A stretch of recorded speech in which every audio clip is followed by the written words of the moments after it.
quadrilatère. Un quadrilatère est un polygone à 4 côtés. Voici quelques définitions et propriétés associées au quadrilatère. Les points A, B, C et D du quadrilatère sont appelés les sommets.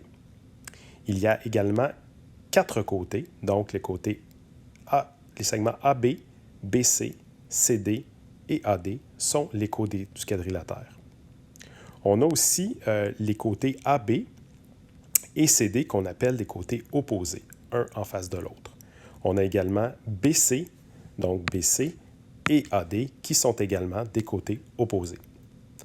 Si on prend le côté AB et le côté BC, ils ne sont pas opposés, on va les appeler des côtés consécutifs.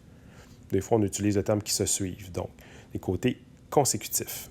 Mais on n'a pas juste AB et BC qui sont consécutifs. On a également BC avec CD, CD avec AD et on aurait AD avec AB. Autre élément important à savoir, c'est que les angles A et C sont également appelés des angles opposés. On a 2 paires d'angles opposés dans un quadrilatère. On a AC et on aurait aussi BD. Donc, AC sont opposés et BD également. On a aussi des angles consécutifs. Donc, des angles qu'on pourrait dire qui se suivent. Donc, A et B sont consécutifs. B et C le sont également. C et D. D et A aussi. En vert, les segments qu'on a tracés de A à C et de B à D sont appelés les diagonales. Donc, on trace un segment qui relie 2 sommets opposés, donc AC et BD. Dans tous les quadrilatères, il y a 2 diagonales. La somme des mesures des angles intérieurs d'un quadrilatère est égale à 360 degrés.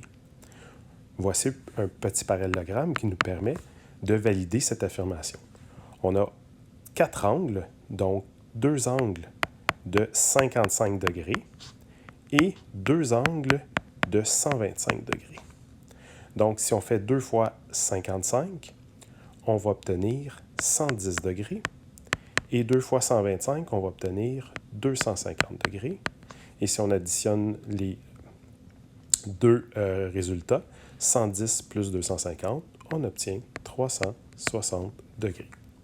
Donc, dans tous les quadrilatères, la somme des mesures des angles donne 360 degrés.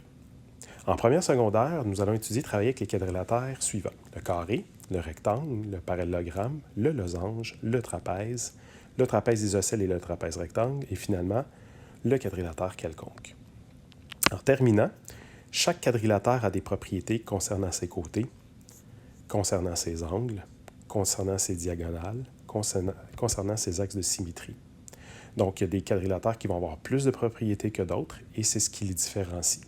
Par exemple, un quadrilatère peut avoir 4 angles droits. On n'a qu'à penser au carré et au rectangle. Un autre quadrilatère va avoir des diagonales qui se croisent perpendiculairement, qui se coupent perpendiculairement. C'est le cas du carré et du losange. Donc, chaque quadrilatère va avoir des propriétés bien à lui et on va les apprendre un petit peu plus tard. Voilà, c'était la capsule sur les quadrilatères.